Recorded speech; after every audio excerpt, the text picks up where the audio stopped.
might be wondering why I'm driving a car in Serbia when I'm supposed to be on a bike trip.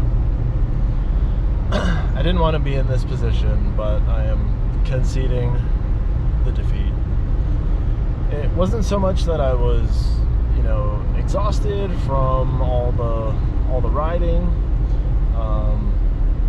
It really stems from a horrible decision I made in Budapest. I decided to go to that István train graveyard again, and to try to save a bit of money, I was like, hey, I've got time to kill, I'm just gonna walk. So on top of all the walking that I had previously done that day, it ended up in total being a little over 15 miles for the whole day. It's 15 miles of me walking in long pants, and it's way more humid there than it was at home, and it really started to irritate some of the skin that I sit on a bike. So I did what I could to kind of try and treat it that last day that I had in Budapest, and I didn't think it would be too bad. And I rode from Budapest to Novi Sad. I think it was about 208 miles, and that really did no favors for the issue I was already experiencing.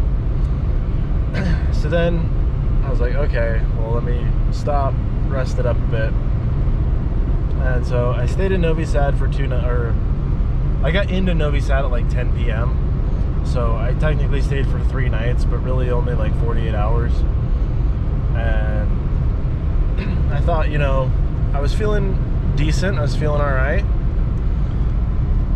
So I figured, it should be good to go from Novi Sad to Belgrade.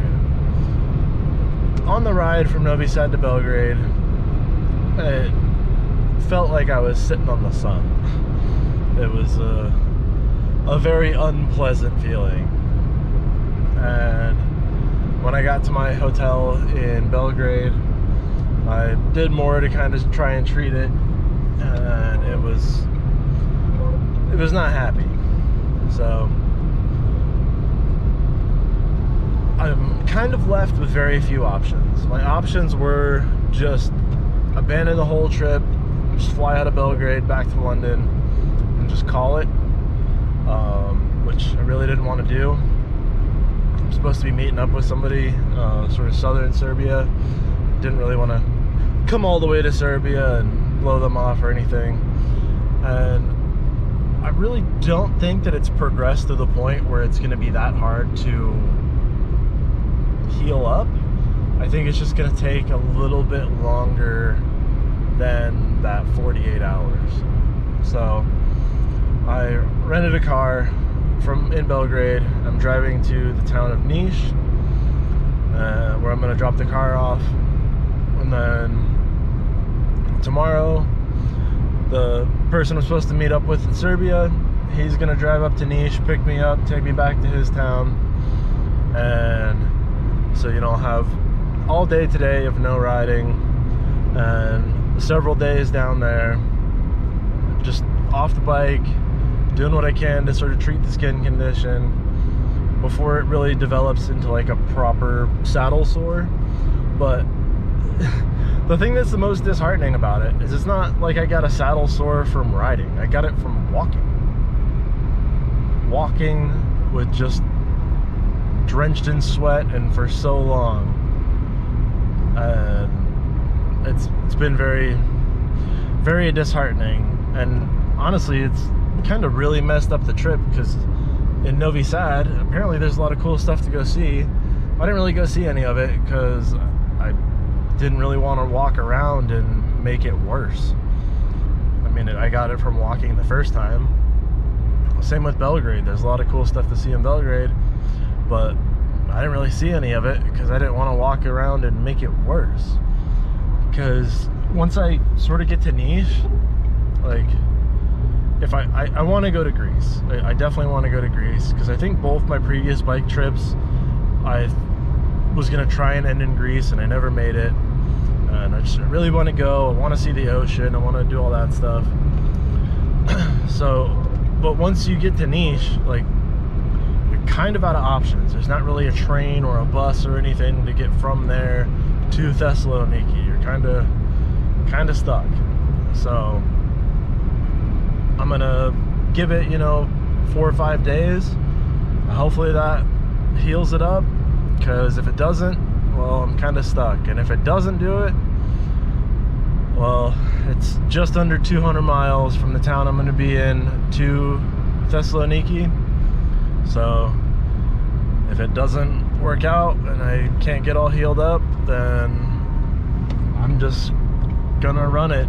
When I get to Thessaloniki, if I'm bloody and borderline immobile, then I guess that's how it is. So yeah, it definitely feels like defeat. But well, also, when I rented the car, I was gonna be like, all right, well, I've got this car, let's go see some stuff. I was gonna go to the Srebrenica monument, but after thinking on that, one, it was a lot of extra money from like extra days of the car rental, the extra fee to go across the border, all that stuff. But we've had 2 deaths in the family this year, and 1 from somebody who's essentially family. And I don't know, I thought about it, and it's like, I'm having a hard enough time already just with the stuff that has already happened. I don't know if it's good for me mentally to go to a place that's like so sad and literally within like living memory. And I don't know, I decided against it. I've wanted to see it for a while, but this isn't the time. I'm not in the state to go, deal with something like that. So I'm just gonna go to Nis, see a few things if there's stuff there, and really just focus on healing up. So yeah, it feels bad, but hopefully if I take the time now to sort myself out, I can finish strong and sort of regain some of the joy of the cycling trip. So that's what it is. Bad situation. And you know what the worst part is? Going to the Isvantalik train yard, it wasn't even like it was before. They had pulled all the stuff out. There wasn't even anything to see. I walked all that way and got all this stuff for literally nothing. A couple of pictures, but there was nothing. Like, all the stuff had been moved. Like, they're getting ready to make like an actual museum like they were supposed to do in the first place. And there was people everywhere. The main train with the red star, that engine was out of all the buildings and on some tracks. And it's like, well, sweet. Not only did I pretty much hamstring myself for the entire trip thus far, but I did it for nothing. So yeah, I have not been having the best time when I should be having like one of the best times of my entire life. So yeah, it's tough not to have some sense of defeat, some feeling of defeat. So that's where I'm at now. But yeah, like I said, we'll just focus on healing up, making the most of it, and then hopefully by the time I'm ready to start riding again, I'll actually be good to go and we can finish strong, finish hard. That's the plan. So try to make the best out of the horrible and semi-embarrassing situation. Alright, well, that's all I got for you guys on this one.